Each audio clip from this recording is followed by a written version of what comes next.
Arthur Walking Tomping. La doctrina de la perseverancia de los santos. Arthur Walking Tomping.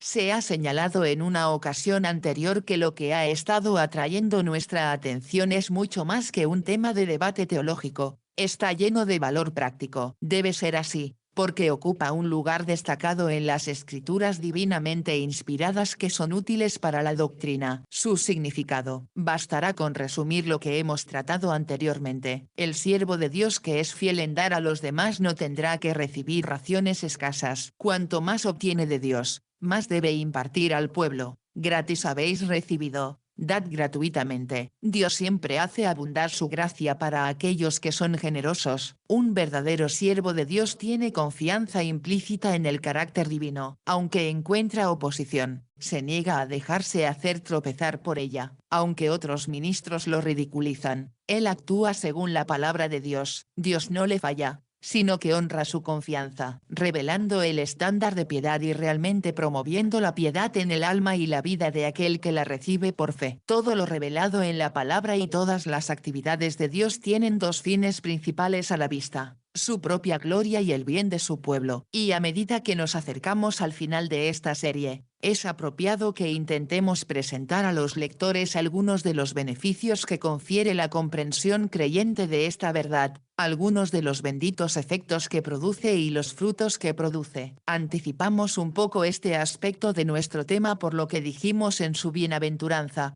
pero como entonces hicimos poco más que generalizar, ahora nos corresponde particularizar más definitivamente. En tercer lugar, proporcionó un banquete más rico, tanto pescado como pan. Cuarto, obró por su propio poder. Segunda de Timoteo 3:16, y eso, porque es la doctrina que es conforme a la piedad. Primera de Timoteo 6:3, Marcos 6:37. Quinto, en cada caso un asistente incrédulo planteó objeciones. Juan 6:7. Sexto, Eliseo alimentó a la multitud a través de su siervo y a Cristo a través de sus apóstoles. Mateo 14:19. Séptimo, en cada caso quedó un excedente después de que el pueblo hubo comido. Mateo 14:20. Y ahora observe dónde Cristo tiene la preeminencia. Primero, alimentó a un grupo mucho más grande, más de 5.000. Mateo 14:21, en lugar de 100. Segundo, empleó menos panes. Mateo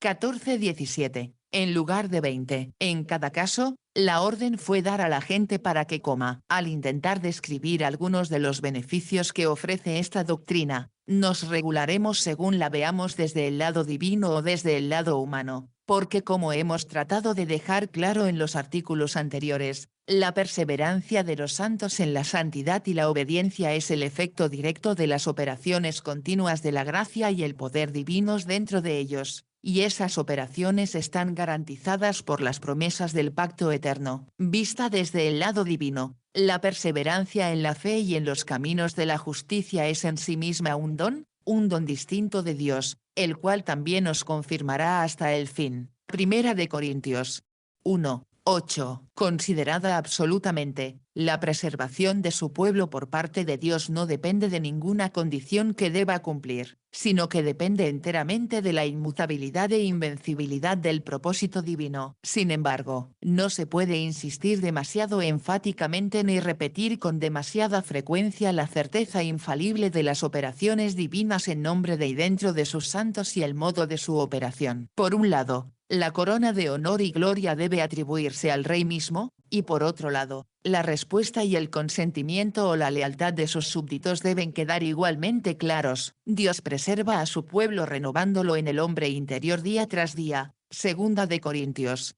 4:16, vivificándolo según su palabra, otorgándole nuevas provisiones de gracia y también moviéndolo a prestar atención a sus advertencias y responder a sus exhortaciones, en una palabra, obrando en ellos tanto el querer como el hacer, por su buena voluntad. Filipenses 2:13. Por lo tanto, nuestra descripción de algunos de los beneficios y frutos de esta doctrina se regirá por nuestro punto de vista, Si rastreamos lo que sigue a la apropiación por la fe de las promesas divinas o lo que sigue a la apropiación por la fe de los preceptos divinos, Dios ha prometido llevar adelante en santificación y completar en glorificación la obra iniciada en la regeneración, pero no sin exigirnos que cumplamos con los deberes de piedad y evitemos todo lo contrario a ello. Aquí hay motivo para adorar a Dios. La doctrina expuesta en esta serie ciertamente redunda más para la gloria de Dios que la contraria, que deja en la incertidumbre nuestra felicidad eterna. Ejemplifica el poder de Dios,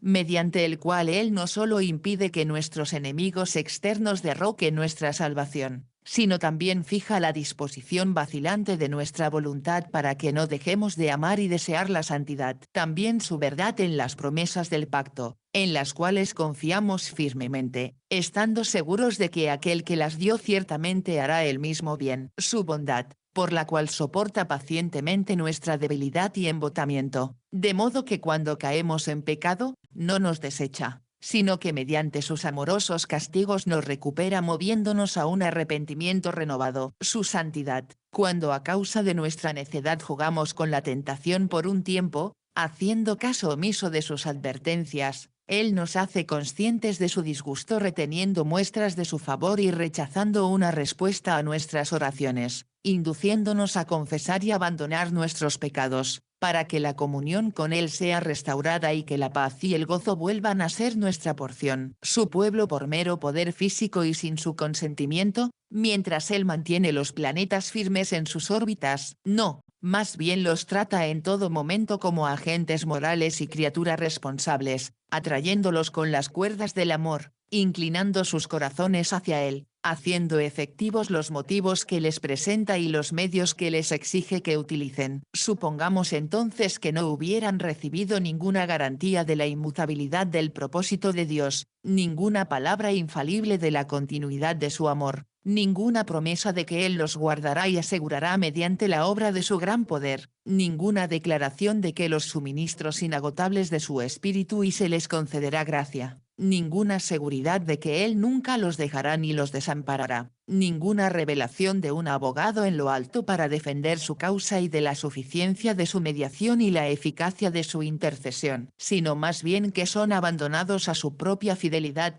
y en consecuencia algunos de los santos más eminentes han apostatado de la fe, que miles han caído completamente fuera del amor y favor de Dios, y por lo tanto han sido expulsados de su pacto, de donde pocos han salido, alguna vez recuperado, y toda confianza y paz llegarán a su fin. El terror ocuparán su lugar. Aquí hay paz para el alma en un mundo de luchas y donde el corazón de los hombres desfallece por miedo al futuro. Esto es evidente si consideramos lo contrario. En sí mismos los creyentes son débiles e inestables, incapaces de hacer nada como deberían. No tienen fuerzas propias para mantenerse en el amor de Dios, sino que llevan consigo un cuerpo de pecado y muerte. Están continuamente expuestos a tentaciones que atrapan a los más sabios y derriban a los más fuertes. Cuán muy diferente es la enseñanza de la palabra de lo que hemos supuesto anteriormente. Allí encontramos a Dios, por así decirlo, diciéndole a su pueblo: conozco vuestra debilidad e insuficiencia, vuestro embotamiento y oscuridad,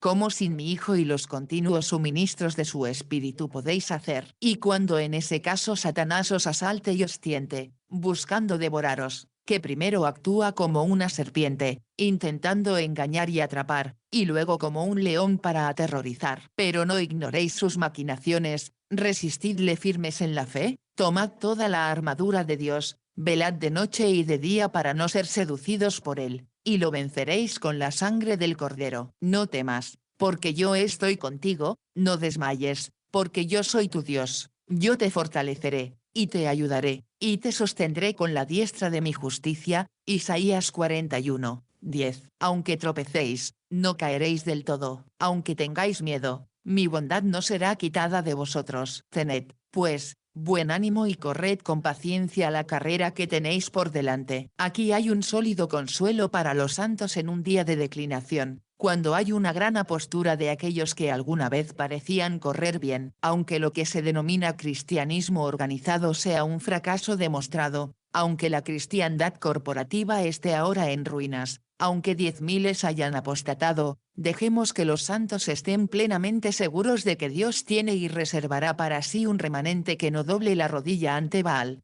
Y por lo tanto, que aquellos que tienen al Dios vivo como refugio exclamen confiadamente, por tanto, no temeremos aunque la tierra, los establecimientos más estables y antiguos, sea removida, y aunque las montañas, los líderes y profesores más imponentes, sean arrastradas por los vientos de la falsa doctrina, en medio del mar, las masas de los malvados. Isaías 57, 20. Cuando muchos de los discípulos nominales de Cristo regresaron y ya no andaban más con él, él se volvió hacia los apóstoles y les dijo, ¿también vosotros os iréis?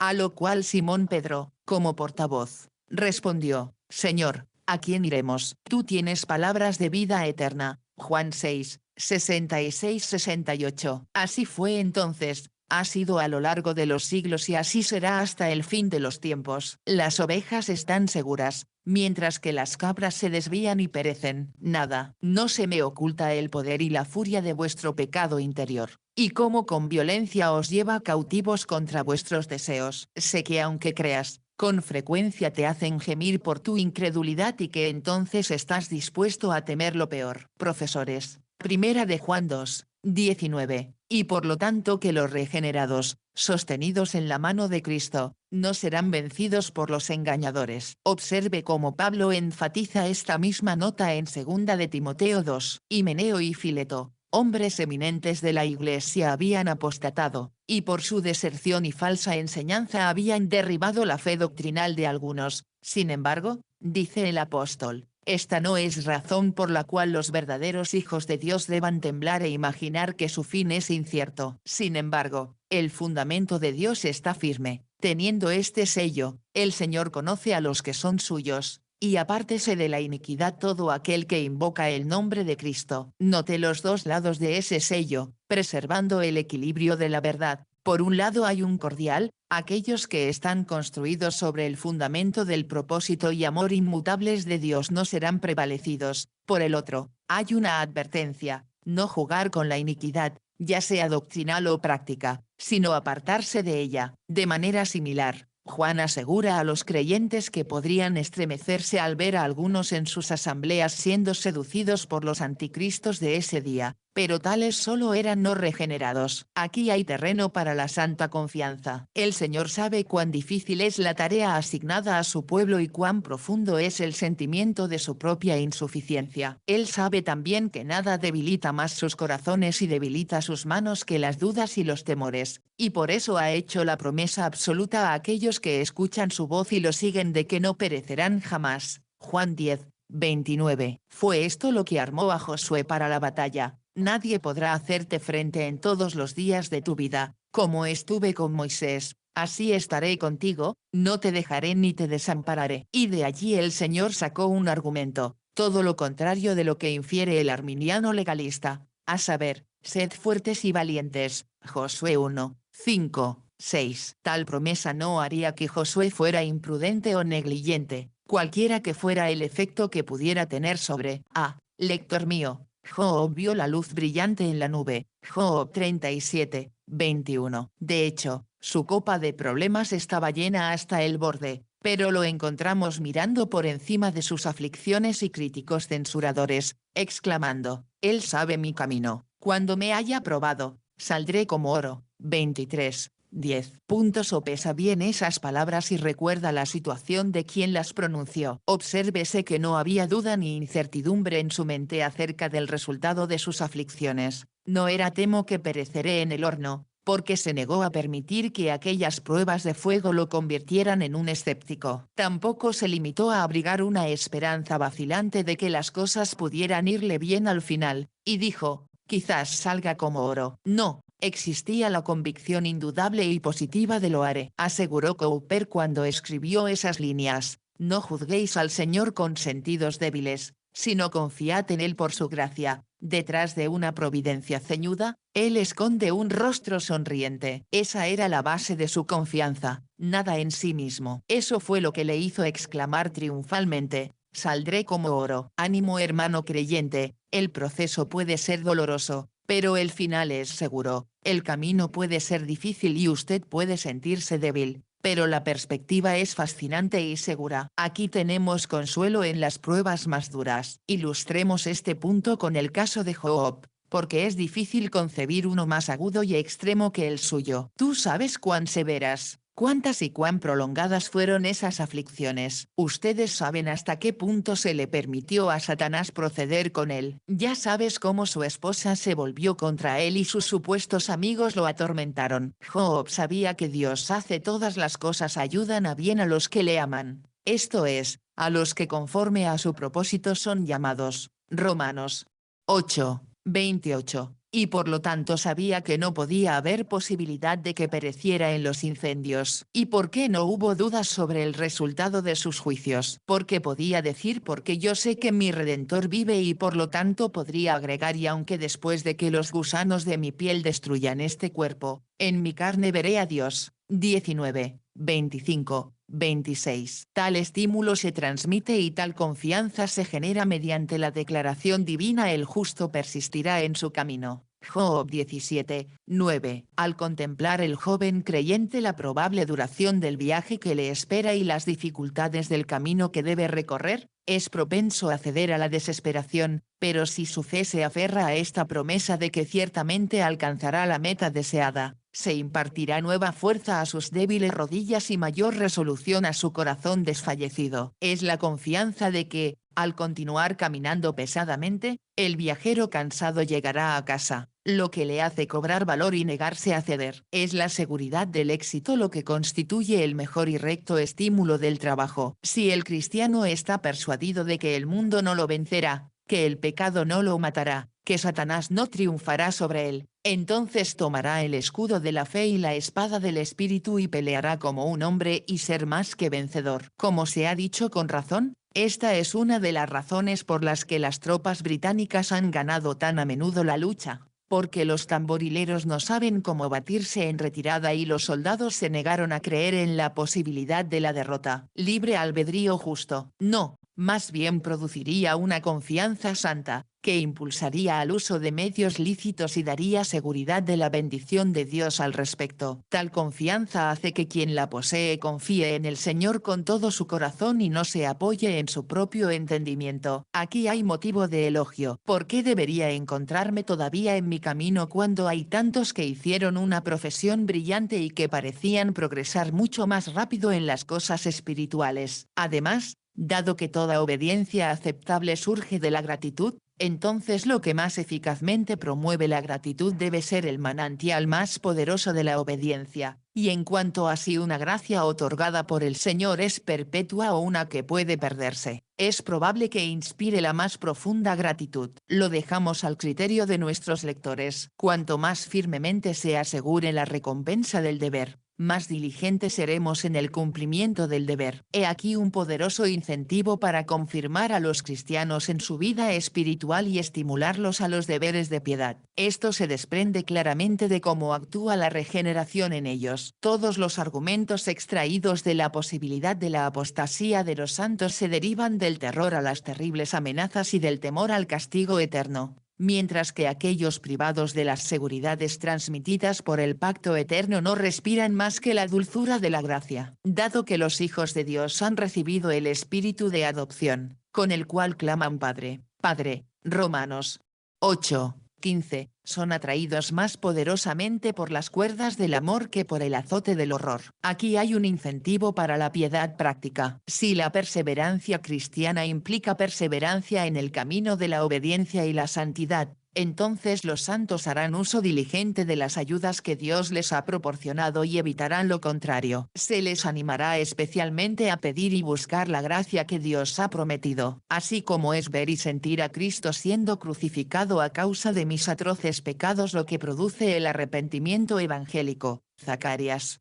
12:10. Así es una realización de la inmutabilidad del propósito de Dios, la inmutabilidad de su amor y la preciosidad de sus promesas que fortalecen la fe e inflaman el amor para servirle y agradarle. Positivamente, nos impone la obligación más poderosa de vivir para Dios, mostrar sus alabanzas y adornar la doctrina que profesamos. Segunda de Corintios 7, 1. Por eso puedo decir con David, cantaré para siempre las misericordias de Jehová. Salmo 89. 1. No hoy ni mañana, sino para siempre, no solo cuando llegue al borde del Jordán, sino después de haberlo cruzado con seguridad. Las grandes alabanzas de su fidelidad serán el tema de mi canción por toda la eternidad. Esta doble doctrina de la preservación divina y la perseverancia en la santidad proporciona motivos eficaces para la piedad. Negativamente, elimina el desaliento al hacernos saber que nuestras negaciones de nosotros mismos, las mortificaciones de la carne y los esfuerzos por resistir al diablo no son en vano. Primera de Corintios 15, 58. Ciertamente no porque fuera mejor por naturaleza. No, libremente atribuyo toda la gloria a Dios, quien tan bondadosamente me ha ministrado y ha continuado obrando en mí, quien ha sido tan sufrido y me recuperó cuando me descarriaba. Oh, cuántas gracias se le deben. Cuántas veces he tenido ocasión de decir, Él restaurará mi alma. Salmo 23, 3. Como lo hizo con la de Abraham, Jacob y Pedro, que yo, hace mucho que abandoné la carrera y he regresado al mundo. Esa misma promesa es el mejor medio para producir el resultado deseado. Si a un hombre se le pudiera asegurar definitivamente que en cierta línea de negocio haría una fortuna, esa seguridad le haría rechazar ese negocio o le llevaría a permanecer en cama todo el día. No. Más bien sería un incentivo a la diligencia para prosperar. Napoleón se creía el hombre del destino. ¿Esa convicción le heló las energías? No, todo lo contrario. El hecho de que Dios prometa algo a sus hijos hace que oren por ello con mayor confianza, fervor e importunidad. Dios ha prometido bendecir nuestro uso de medios legales y por eso los empleamos con diligencia y expectativa. Pervertido para alimentar un espíritu de presunción. Pero son los hombres impíos y no los santos. Aquí se nos muestra la necesidad de una diligencia continua para perseverar hasta el fin. Pero, dice el arminiano, yo habría concluido exactamente lo contrario, ya que la perseverancia final estaría garantizada. Esto se debe a su idea errónea. Dios ha declarado el justo continuará en su camino, no se relajará y se sentará, y mucho menos lo abandonará por el camino de los impíos. Aquí hay una verdad para humillarnos. Conclusión. La lepra convierte a su víctima en objeto de vergüenza. No podría ser de otra manera, robando a su sujeto la flor de la salud, reemplazándola con lo que es espantoso, excluyéndolo de Dios y de su pueblo, colocándolo fuera del ámbito de la decencia. En consecuencia, se requería que el leproso llevara consigo todas las señales de humillación y angustia. La ley especificaba que sus vestidos se rasgarán, y su cabeza descubierta, y se pondrá un velo sobre su labio superior, y gritará, inmundo, inmundo. Levítico 13. 45. ¡Qué espectáculo! ¡Qué cuadro de abyecta miseria! ¡Qué retrato tan solemne del hombre natural! El pecado ha estropeado los rasgos de la imagen de Dios, a cuya semejanza el hombre fue hecho originalmente, y ha estampado en él las marcas del diablo. Ahora nos queda recoger algunos cabos sueltos, resumir lo que hemos tenido ante nosotros, hacer una aplicación práctica del conjunto y nuestra tarea actual está completa. No es que hayamos dicho nada parecido a todo lo que se podría decir al respecto. Sin embargo, hemos tratado de presentar ante el lector. La lepra es incurable en lo que respecta al hombre. Una persona realmente afectada por esta enfermedad estaba más allá de toda ayuda humana. El resultado fue inevitablemente fatal. La ciencia médica quedó indefensa ante su avance. De la misma manera, el pecado está más allá de la cura humana. No se puede erradicar ni mejorar. La lepra se combatía mediante el destierro. A ningún leproso se le permitió permanecer en la congregación de Israel. Los términos de la ley mosaica eran muy explícitos. Morará solo, fuera del campamento estará su habitación. Levítico 13. 46. En el centro del campamento estaba la morada de Jehová y alrededor de su tabernáculo estaba agrupado su pueblo del pacto. De ellos fue excluido el leproso. Se puede ver cuán rígidamente se hizo cumplir esto por el hecho de que ni siquiera Miriam, la hermana de Moisés, Números 12, 10-15, ni el rey Ucías, Segundo de Reyes 15, 5. Fueron tratados como excepciones. El leproso era privado de todos los privilegios políticos y eclesiásticos, tratado como a un muerto, excluido de la comunión. Es una señal visible de cómo Dios consideraba al pecador, porque el pecado excluye de su presencia. Ver Isaías 59, 2 Tesalonicenses 1, 9. Pero lo que está más allá del poder del hombre es posible para Dios. Donde la ciencia de los siglos permanece impotente, el Salvador manifiesta su suficiencia. Puede también salvar perpetuamente a los que por él se acercan a Dios. Hebreos 7, 25. Al leproso le dijo, quiero quedar limpio, y luego su lepra fue limpiada. Mateo 8, 3. Bendito, 3 veces bendito es eso. En vista de los 10 puntos anteriores, cuán profundamente agradecido debería estar todo cristiano porque la sangre de Jesucristo, el Hijo de Dios, nos limpia de todo pecado. Primera de Juan 1,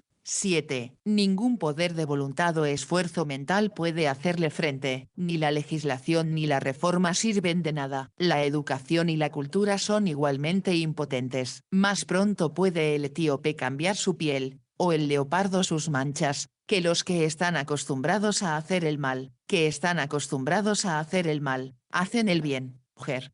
13, 23. Aquello por lo que hemos luchado a lo largo de estos capítulos es la firmeza en la santidad, la constancia en creer y en producir frutos de justicia. La fe salvadora es algo más que un acto aislado, es una dinámica espiritual, un principio de acción, que continúa operando en quienes son sus sujetos favorecidos. Esto se pone de manifiesto de forma muy clara y decisiva en el gran capítulo de la fe. En Hebreos 11 el Espíritu Santo nos presenta la fe de Abel, de Enoc, de Noé, de Abraham y Sara, Isaac y Jacob, y después de describir varios ejercicios y frutos de los mismos, declara todos ellos murieron en la fe, ninguno de ellos apostató del mismo. La fe de la que se habla, como muestra el contexto, era a la vez justificadora y santificadora, y aquellos que la habían recibido de Dios no solo vivieron por ella sino que murieron en ella. La suya era una fe que se desgastaba y duraba, que vencía obstáculos y triunfaba sobre las dificultades, que perseveraba hasta el fin. Es cierto que los patriarcas tuvieron que luchar contra su incredulidad natural y, como lo muestran los registros inspirados, más de una vez fueron tropezados por la misma incredulidad, pero continuaron luchando y emergieron como conquistadores. Gran parte de la oposición que se ha levantado contra lo que se denomina la tendencia peligrosa de esta verdad surgió de una visión defectuosa de la misma, por no comprender que la perseverancia de los santos exhibida en las Escrituras es su permanencia en la fe y la santidad.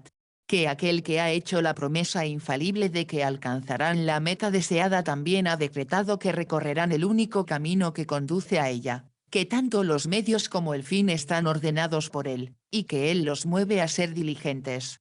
Uso de esos medios y bendice y hace efectiva su labor en los mismos. Aspectos principales de este tema y preservar el debido equilibrio entre los lados divino y humano del mismo. Las operaciones de Dios en conexión con el mismo y la concurrencia del cristiano en el mismo. Si continúa apoyándose en el Redentor, poniendo su salvación enteramente en sus manos, entonces no le fallará ni podrá fallarle. Pero para entregarme a Cristo debo estar cerca de Él, no puedo hacerlo mientras lo sigo de lejos. Y para estar cerca de Él, debo estar separado de todo lo que le es contrario. La comunión se basa en un andar obediente. Juan 15, 10. La una no puede existir sin la otra, y para mantener esto, debo continuar mostrando la misma diligencia que tuve cuando me sentí culpable por primera vez de mi patrimonio perdido, cuando percibí que el pecado era mi peor enemigo, que era un rebelde contra Dios y su ira sobre mí, y cuando huí a Cristo en busca de refugio, entregándome a su señorío y confiando enteramente en la suficiencia de su sacrificio para salvarme de mis pecados, su dominio, su contaminación y su culpa. Se requiere que el cristiano continúe como comenzó. Debe reconocer diariamente sus pecados ante Dios y debe renovar diariamente los mismos actos de fe y confianza en Cristo y su sangre que ejerció al principio. En lugar de contar con alguna experiencia pasada, debe mantener un vivir presente en Cristo. Mostrar la misma diligencia hasta el fin, hasta la plenitud de la esperanza. Hebreos 6. 11. La misma seriedad y dolores que impulsaron mi corazón y regularon mis actos cuando busqué a Cristo por primera vez deben continuar hasta el final de mi carrera terrenal. Esto significa perseverar en una vida santa, en las cosas que Dios ha ordenado y que le agradan. Y a esto los siervos de Dios deben instar constantemente a los santos. La exhortación ministerial al deber es necesaria para aquellos que son sinceros en su práctica, para que puedan cumplirlo y continuar en él. J. Owen, de ninguna otra manera se puede mantener bíblicamente la plena seguridad de la esperanza, una expectativa confiada del resultado o resultado. El cristiano tiene que ser constante en dar la misma diligencia a las cosas de Dios y a las necesidades de su alma como lo hizo al principio. Dijo, hasta el final, que tal vez supieran que no habían alcanzado la meta y, por lo tanto, debían pensar en seguir avanzando. Mencionó diligencia para que supieran que no debían quedarse de brazos cruzados, sino esforzarse con fervor, sino seguidores de aquellos que por la fe y la paciencia heredan las promesas. La referencia inmediata es a los patriarcas que, al continuar firmes en la fe, perseverando en la esperanza en medio de todas las pruebas a las que fueron sometidos, no tuvieron entrada a las bendiciones prometidas. Su fe era mucho más que una idea, era influyente y práctica, lo que los hacía vivir como extranjeros y peregrinos en esta escena. Ver Hebreos 11:13. La palabra paciencia aquí generalmente se traduce como longanimidad. Es una gracia que hace que su poseedor rechace dejarse intimidar por las dificultades del camino o desanimarse tanto por las pruebas y oposiciones encontradas como para abandonar el curso o abandonar el camino del deber. Es precisamente esa fe y paciencia lo que se requiere del santo en cada época, porque nunca ha habido ni habrá ningún viaje al cielo en parterres de flores de tranquilidad. Si se requiriera de los patriarcas el ejercicio continuo de tales gracias, el principio malo de la carne permanece en todo cristiano y ese principio odia y por tanto se opone a las cosas de Dios. Pero hay que resistir la carne y prestar atención a los deseos del espíritu o principio de la gracia. Cuando es consciente de esta indisposición a la santidad práctica, de esta enemistad nativa contra la misma, el creyente debe orar con renovado fervor. Atráeme, en pos de ti correremos. Cantar de los Cantares 1:4. Ordena mis pasos en tu palabra, y ninguna iniquidad se enseñoree de mí. Salmo 119:133. Esto es lo que distingue al verdadero Hijo de Dios del profesor vacío, su lucha con el Señor en secreto para permitirle seguir adelante en la carrera que tiene por delante. Personas que eran tan elevadas en el amor y el favor de Dios, entonces no imaginemos que se puede prescindir de ellas en nuestro caso. Las cosas prometidas no se obtienen por fe y paciencia, sino que se adquieren mediante ellas. Confió en que la gracia lo haría fiel al máximo, sin nunca trazar una línea y decir a la obediencia, hasta aquí irás, pero no más allá. El fin de nuestra observancia de la ley llegará solo cuando dejemos de respirar. Ningún buen hombre pensará en marcar una fecha y decir, ya es suficiente, ahora puedo relajar mi guardia y vivir a la manera de los hombres. Así como Cristo nos ama hasta el fin, así debemos servirle hasta el fin. El fin de la enseñanza divina es que podamos servir hasta el fin. Cuán gravemente se ha pervertido y tergiversado el calvinismo. La seguridad de la perseverancia final no genera cautela y cuidado innecesarios. Primera de Corintios 10:12, ni el uso incansable de los medios de gracia designados. Gálatas 6:9. Debemos distinguir claramente entre la confianza en Cristo y un debilitamiento de la seguridad de la carne. La enseñanza de que la seguridad carnal y la presunción no son un obstáculo para la gloria eterna es una doctrina del diablo. David oró, enséñame, oh Señor, el camino de tus estatutos, y lo guardaré hasta el fin. Salmo 119:33. Sobre esto Spurgeon dijo, el fin del que habla David es el fin de la vida, o la plenitud de la obediencia, para que no seáis perezosos, sino imitadores de aquellos que por la fe y la paciencia heredan las promesas. Hebreos 6:12. El apóstol aquí advierte contra el vicio que es la antítesis de la virtud previamente prescrita, porque la pereza es lo opuesto a la diligencia. La indolencia desanimada está en cada uno de nosotros por naturaleza, pues la laxitud espiritual no es algo peculiar de quienes tienen un carácter perezoso. ¿Y quien cree que usted,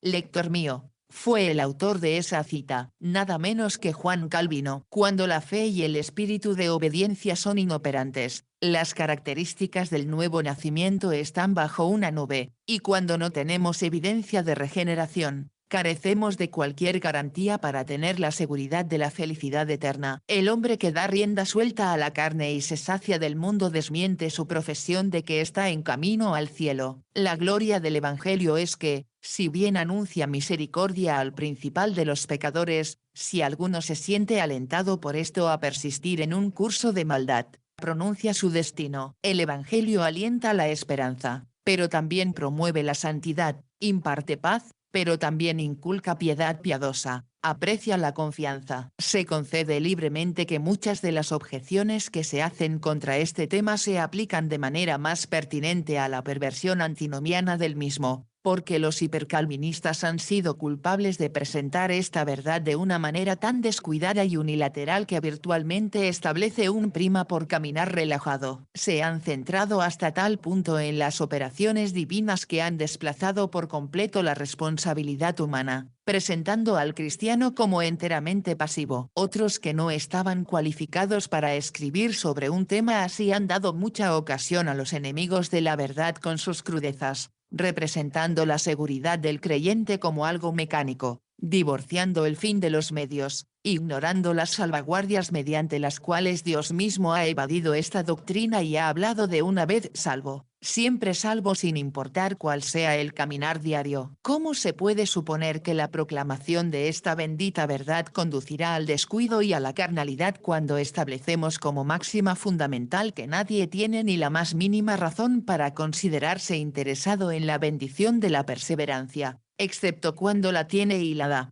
Claro, sin embargo, tales abusos no justifican que nadie repudie la doctrina misma y se oponga a la enseñanza de la Escritura al respecto, porque no hay nada en la palabra de Dios que tenga la más mínima tendencia a tomar a la ligera el pecado o la vida relajada, sino todo lo contrario, no mirando hacia atrás, a la conversión, sino hacia el refugio deseado. Justifica la expectativa de preservación, pero solo si perseveramos en el camino del deber. Si bien declara enfáticamente que la continuidad y el mantenimiento de la fe del creyente dependen totalmente de algo ajeno a él mismo o a su caso actual, insiste con igual claridad en que la perseverancia del creyente se mantiene y se perfecciona mediante el uso de todos los medios designados. Además, los deberes inculcados por esta doctrina son sumamente repugnantes para la carne y la sangre. Al expresar su odio por la verdad de la seguridad eterna de las ovejas de Cristo, John Wesley exclamó: «Cuán agradable es esto a la carne y a la sangre»,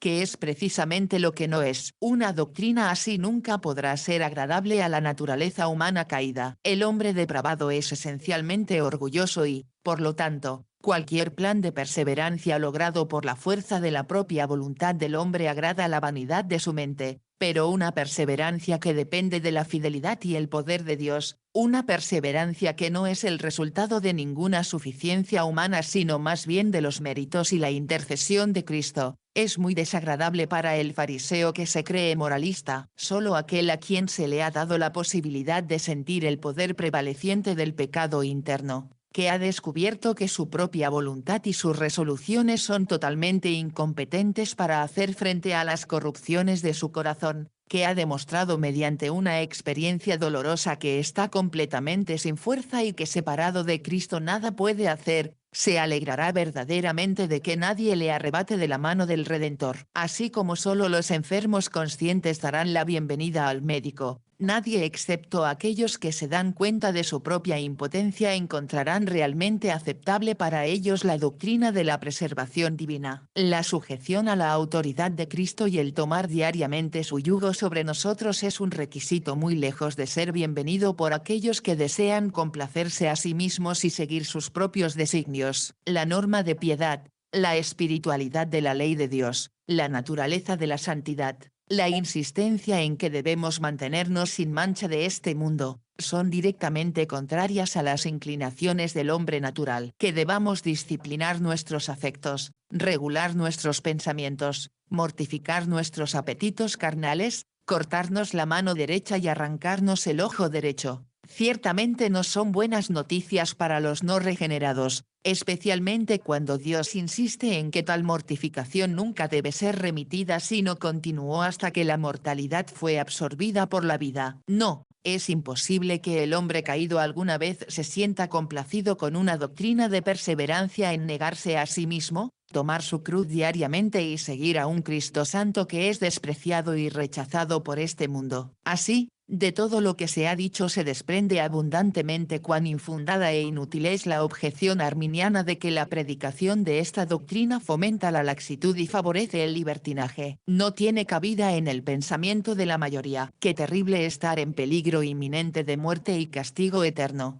Y qué alarmante la condición de aquellos indiferentes a su bienestar eterno, donde hay un refugio subterráneo que está fuera del alcance de la artillería y debajo del alcance de las bombas que caen. Con qué entusiasmo los cuerdos se dirigirán hacia allí cuando suene la sirena. El nombre de Jehová es torre fuerte, a ella corre el justo y se salva. Proverbios 18:10. Oh, que todo lector que aún no lo haya hecho se apresure a entrar en su aposento, caiga de rodillas y no se levante hasta que se haya entregado totalmente a Cristo por el tiempo y la eternidad. No te detengas más entre dos opiniones. La ira de Dios está sobre ti, y solo hay una manera de escapar. Entonces huye y busca refugio en la esperanza puesta ante ti en el Evangelio. Hebreos 6:18. Cristo está listo para recibiros si deseáis vuestras armas de guerra. Y ahora hagamos una aplicación práctica de todo lo que nos ha precedido. Cuán fervientes deben ser los pecadores en convertirse en cristianos. Solo en Cristo se puede encontrar la salvación y la seguridad. La seguridad de la persona y del patrimonio es la principal preocupación de los hombres en este mundo. Pero la seguridad del alma tiene poca o ninguna importancia, evidencia de que está interiormente conformado a Dios y exteriormente obediente a sus mandamientos. Sin embargo, se debe permitir que,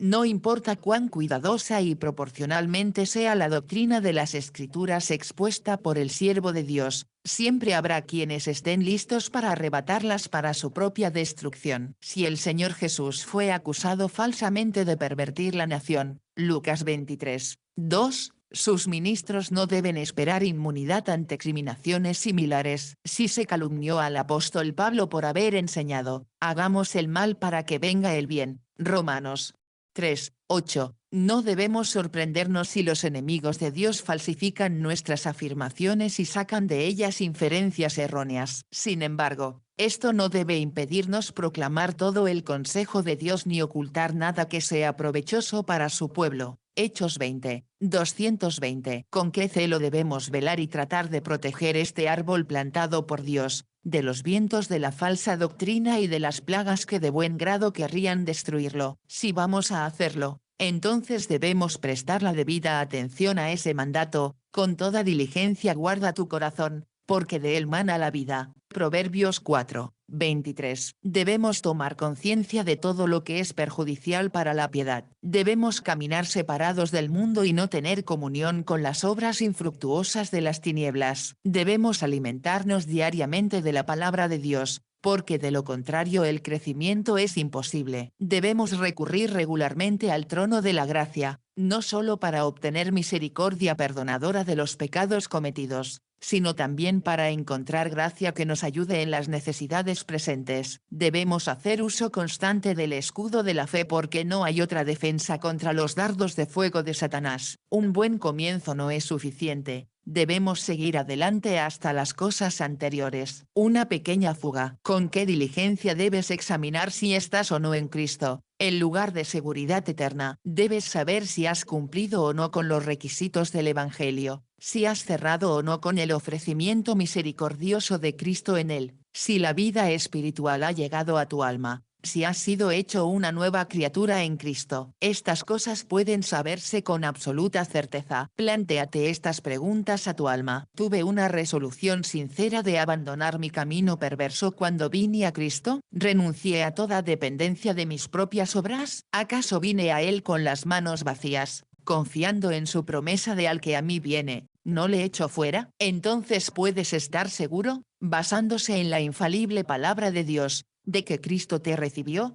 y lo estás insultando gravemente si lo dudas. ¿Valoras a Cristo sobre todo el mundo? ¿Deseas ser conformado cada vez más a su santa imagen? ¿Es tu ferviente esfuerzo por agradarle en todas las cosas? ¿Y es tu mayor dolor y confesión ante él cuando le has disgustado? Entonces estas son las marcas seguras de todo aquel que es miembro de su cuerpo místico. Entonces soy un desconocido para la gracia salvadora. No hay nada que haya propagado tanto el error arminiano de la apostasía como las vidas escandalosas de los cristianos profesantes. Procura que tu vida lo desmienta. Cuán compasivos debemos ser con los hermanos más débiles. Cuanto más estés consciente de la mano sustentadora del Señor, más compasivo serás con los que tienen las rodillas débiles. Si alguno es sorprendido en alguna falta, vosotros que sois espirituales, restauradle con espíritu de mansedumbre, considerando que no seas tentado también tú mismo. Gálatas 6. 1. Recuerda cuán pacientemente el Señor te ha soportado. Recuerda cuán ignorante eras hace poco tiempo y no esperes demasiado de los niños en Cristo. ¿Acaso el Señor no te ha recuperado muchas veces cuando andabas extraviado? ¿No tienen todavía tus hermanos ocasión de soportar muchas imperfecciones en ti? Si es así, serás hipercrítico y censurador con ellos. No despreciéis la pequeña gracia de nadie, sino buscad animar, aconsejar y ayudar. Cristo no quebranta la caña cascada, ni nosotros tampoco debemos hacerlo. Como debemos tener cuidado de no desvirtuar esta doctrina, que nadie se anime a sí mismo en el descuido y la indulgencia carnal al presumir de su seguridad en Cristo. Son aquellos que escuchan, prestan atención, su voz y los que siguen a aquel a quienes él ha prometido nunca perecerán. Juan 10. 228. Aquellos de quienes el Señor ha declarado no se apartarán de mí son aquellos a quienes él dijo pondré mi temor en sus corazones. Ger. 32. 40. Pero él no les da tal seguridad a aquellos que juegan con poca importancia. Con él, Dios ha prometido una victoria a su pueblo, pero esa misma promesa implica una guerra. Las victorias no se obtienen con negligencia y pereza. Cuando la gracia divina trae salvación a un alma, le enseña a negar la impiedad y los deseos mundanos y a vivir en este siglo sobria, justa y piadosamente. Tito 2. 12. Y si no es así, enseña eventualmente hundir un barco si no se le presta atención. Muchos barcos nobles yace ahora naufragados sobre las rocas. ¿Cómo debemos magnificar la gracia de Dios? La mente es incompetente para percibir cuánto estamos en deuda con el Señor por su interés y cuidado de nosotros, así como su providencia es virtualmente una creación continua, un sostenimiento de todas las cosas por su poder, sin el cual volverían a caer en la nada. Así la preservación del cristiano es como una regeneración continua, un mantenimiento de la nueva creación por las operaciones del Espíritu y el otorgamiento de nuevas provisiones de gracia. Fue la comprensión de este hecho lo que impulsó a David a reconocer a Dios, el cual sostiene nuestra alma en vida, y no deja que nuestros pies se muevan. Salmo 66. 9. Como bien dijo Charnock, es un milagro permanente en el mundo que todas las corrientes de la tentación no puedan apagar esta pequeña chispa celestial en el corazón, que sea preservada de ser sofocada por las corrientes del pecado que surgen en nosotros, que un poco de lino humeante arderá a pesar de todos los cubos de cómo debemos atribuir toda la gloria a Dios. Si te has mantenido firme mientras otros han sido barridos, si has perseverado en tu camino cuando muchos de los que te acompañaban al principio han abandonado los caminos de la justicia, si has prosperado cuando otros se han marchitado, se debe enteramente a la distinción, misericordia y poder de Dios. ¿Quién te hace diferir, y qué tienes que no haya recibido? Primera de Corintios 4, 7. No tienes motivo alguno para jactarte, pero fiel es el Señor, quien os afirmará y guardará del mal. Segunda a Tesalonicenses 3, 3. Si el Señor, entonces yo no. Es cierto que queremos y hacemos, pero es Dios quien obra ambas cosas en nosotros. Filipenses 2, 13. Nuestra suficiencia es de Él y no de nosotros mismos, y se debe hacer el debido reconocimiento de esto, y será por verdaderos santos. No a nosotros, oh Señor, no a nosotros, sino a tu nombre da gloria, por tu misericordia, por amor de tu verdad. Salmo 115. 1. Agua que se vierte sobre él. Así Dios perfecciona su fuerza en nuestra debilidad. Dad gracias al Señor por su bondad, porque para siempre es su misericordia. Salmo 106. 1. En términos generales, hay tres tipos de cristianos: los hechos por predicadores, los hechos por sí mismos y los hechos por Dios. En los primeros se incluyen no solo aquellos que fueron asperjados en la infancia y por lo tanto hechos miembros de una iglesia, aunque no admitidos a todos sus privilegios, sino también aquellos que han alcanzado la edad de responsabilidad y son inducidos por algún alto poder. Presionar al evangelista para que haga una profesión. Este negocio de alta presión se presenta en diferentes formas y en diversos grados, desde apelaciones a las emociones hasta hipnotismo masivo mediante el cual se induce a las multitudes a presentarse. La segunda clase está compuesta por aquellos que han sido advertidos contra lo que se acaba de describir anteriormente y,